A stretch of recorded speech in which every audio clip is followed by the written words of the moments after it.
جرم کیا کیا, قصور کیا کیا, اس نے کیا زیادتی کی کہ آج نیزوں اور انیوں کے مقابلے میں 22,000 کا لشکر حضرت امام حسین پہ ٹوٹ پڑتا ہے. آپ پھر تمام حجت کرتے ہیں میں نے کسی کو قتل نہیں کیا, خون ناحق نہیں بہایا, میرے خون کے درپے کیوں ہو, اپنی آخرت کیوں برباد کرتے ہو, تم جانتے نہیں میں کون ہوں, میں تمہارے نبی کا نواسا ہوں.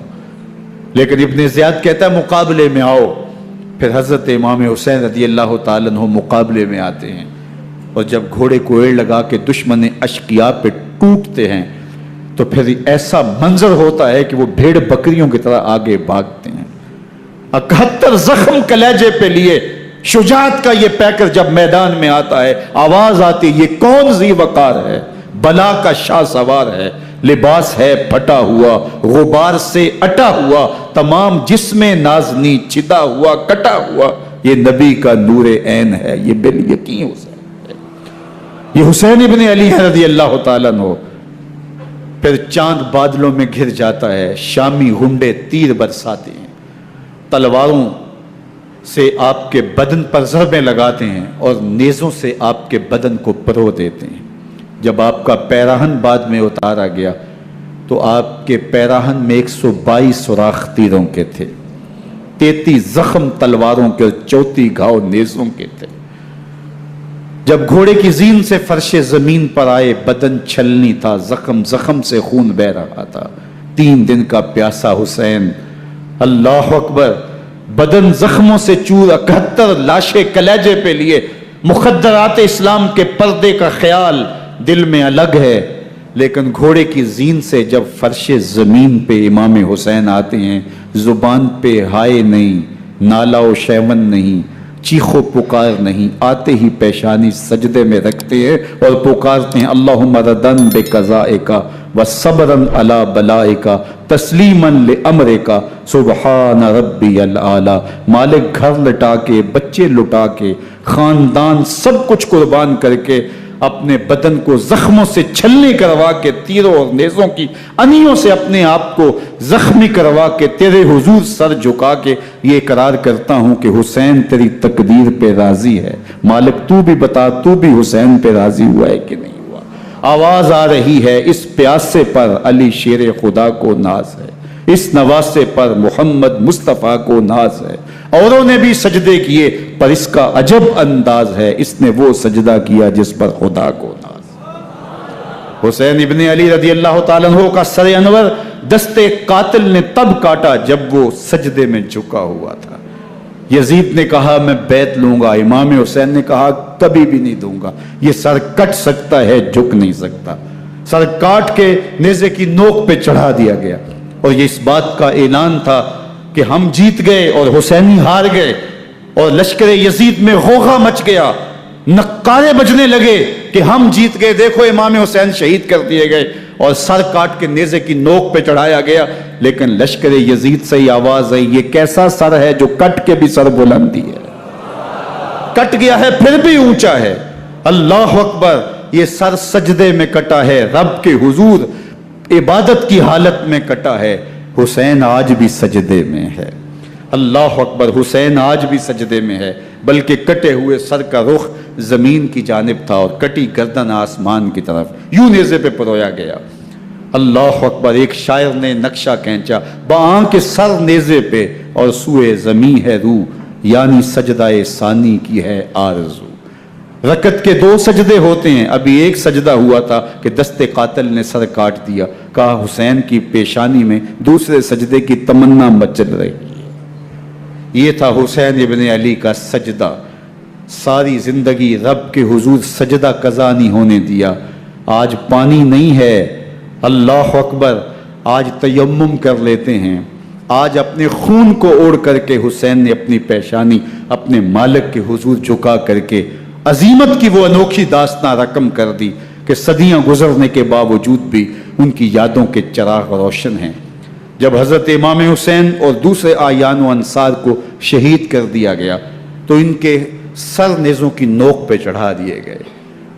حضرت امام حسین کا کٹا ہوا سر اور باقی 71 افراد کے کٹے ہوئے سر نیزوں کی نوک پہ, اور 10 سواروں کو ابن سعد نے کہا کہ ان کو رون دو، اور گھوڑوں کی ٹاپوں تلے حضرت امام حسین رضی اللہ تعالیٰ عنہ اور ان کے آوان و انصار کو جو ہے وہ روندا گیا، حتیٰ کہ ان کی استخوان مبارک، ان کی ہڈیاں بھی چور چور ہو گئیں۔ روننے سے قبل ان کا لباس اتار لیا، ان کے کپڑے اتار لیے گئے۔ اللہ اکبر، کیسی دردناک گھڑیاں تھیں۔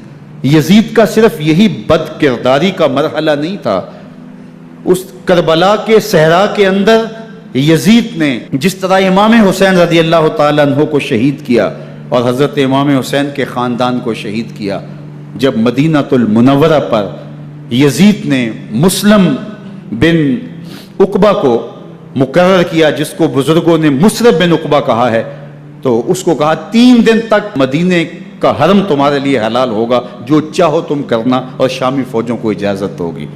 تو وہاں بھی انہوں نے 10,000 تابعین اور 700 صحابہ کو شہید کیا۔ حضرت ابو سعید خدری رضی اللہ تعالیٰ عنہ گھر سے باہر نکلے، کافی بوڑھے ہو چکے تھے، تو انہوں نے حضرت ابو سعید خدری کو پکڑ لیا، کہا تم کون ہو؟ کہا مجھے ابو سعید خدری کہتے ہیں۔ تو کہا ہاں تمہارا نام سنا ہے، اور داڑھی سے پکڑ کے کھینچا اور کہا کہ ہے تمہارے پاس جو ہمیں دو؟ تو کہا کہ میرے پاس تو کچھ بھی نہیں، میں تو فقیر آدمی ہوں۔ تو ان کے گھر ان کو لے گئے، تو 2 کبوتر رکھے تھے حضرت ابو سعید خدری نے، تو وہ کبوتر لوٹ کے لے گئے۔ اللہ اکبر۔ حضرت ابن سنان رضی اللہ تعالیٰ عنہ کو، جو حضور کے علم بردار تھے فتح مکہ کے دن، ان کو ستو پہلے پلائے اور پھر ان کی گردن کاٹی گئی، اور کہا یہ ہے وہ ستو جو تم زندگی میں آخری بار پیو گے۔ ایک گھر میں داخل ہوئی شامی فوج، تو ایک خاتون کے ابھی بچہ پیدا ہوا تھا، اور قابلہ نے، دائیا نے وہ بچہ ماں کی چھاتی پہ لٹایا، اور وہ ماں کا پہلا دودھ پی رہا تھا۔ تو یہ جا کے کہنے لگے نکالو تمہارے پاس جو کچھ ہے۔ تو اس خاتون نے کہا تم جانتے ہو یہ بچہ کون ہے؟ تو انہوں نے کہا ہم نہیں جانتے۔ کہا یہ حضرت ابن ابی کبشہ انماری رضی اللہ تعالیٰ عنہ کا بچہ ہے، اور یہ وہ صحابی ہیں کہ جو بیت الشجرہ کے موقع پہ حضور کے ہاتھ پہ بیعت کرتے ہیں۔ انہوں نے اس چیز کا لحاظ نہ کیا کہ جو کچھ ہے وہ ہمیں دو، ورنہ تیرے بچے کو نہیں چھوڑیں گے۔ تو ماں بچے سے مخاطب ہو کے کہتی ہے، ابھی بچہ پیدا ہوا ہے اور ماں سے پہلا دودھ پی رہا ہے، کہ بیٹے اگر میرے پاس کچھ ہوتا، وہ قیمتی سے قیمتی چیز بھی ہوتی، تیری جان کے لیے قربان کرتی، لیکن اس وقت میرے پاس کچھ ہے نہیں۔ تو ایک شکی آگے بڑھا اور بچے کو ایک ٹانگ سے پکڑ کے کھینچ کے دیوار کے ساتھ پٹک کے مارا، جس سے دماغ کا بھیجا نکل گیا۔ کیا کیا زیادتیاں نہیں کی۔ 700 صحابہ حرہ کے واقعہ میں شہید کیے یزید نے، اور 10,000 تابعین شہید کیے۔ مسجد نبوی میں ممبر رسول کے ساتھ گھوڑے باندھے، اور وہ ممبر رسول اور مصلی رسول کے قریب لید کرتے رہے۔ حضرت سید عبد المسیب فرماتے ہیں میں نابینا تھا اور حضور کے روضہ انور کے پاس بیٹھا تھا، اور یزید کے سپاہی آتے، جو بھی مسجد میں نظر آتا پکڑ کے لے جاتے، مجھے نابینا سمجھ کے چھوڑ دیتے، لیکن میں پریشان تھا کہ ظہر کا وقت ہوگا، عصر کا وقت ہوگا، مغرب عشاء کا وقت ہوگا، نہ اذان، نہ اقامت، نہ جماعت، تو کیسے مجھے پتہ چلے گا کہ نماز کا وقت ہو گیا، اور کیسی میری نمازوں کا کیا بنے گا؟ میں اس فکر میں بیٹھا تھا۔ لم ازل اسمع الاذان والاقامت من قبر رسول اللہ صلی اللہ علیہ وآلہ وسلم۔ فرماتے ہیں جب بھی پھر نماز کا وقت آیا، گنبد خضرا سے اذان کی بھی آواز آئی، اقامت کی بھی آواز آئی۔ 3 دن تک مسجد نبوی کے اندر گھوڑے بندے رہے، اور مدینہ کی حرمت پامال کی۔ مدینہ کے گھروں کے اندر یہ بدکماش داخل ہوئے، اور جو بدکاریاں انہوں نے کی، کلیجہ منہ کو آتا ہے۔ 1002 شیزائیں ان بدکاروں کی بدکاریوں کی وجہ سے کنواری حالت کے اندر حاملہ ہوئی۔ 3 دن تک مدینے کا حرم انہوں نے پامال کیا، اور پھر مکہ المکرمہ میں کعبہ اللہ پر گولے برسائے، اور کعبہ کا غلاف جل گیا۔ وہ تو یزید مر گیا، اور حضرت عبداللہ ابن زبیر رضی اللہ تعالیٰ عنہ نے اپنی خلافت کا اعلان کیا۔ یزید کے یہ کرتوت تھے، ادھر اہل مدینہ کو ستایا، ادھر اہل مکہ کو ستایا، اور رسول اللہ صلی اللہ علیہ وسلم کے خانوادے کی بے حرمتی اور توہین کی۔ نہ صرف انہیں قتل کیا گیا، ان کی لاشوں پہ گھوڑے دوڑائے۔ ابن سعد اور شمر جو ہے وہ خیموں میں داخل ہوا، اور مخدرات اسلام کی چادریں چھیننے کی کوشش کی۔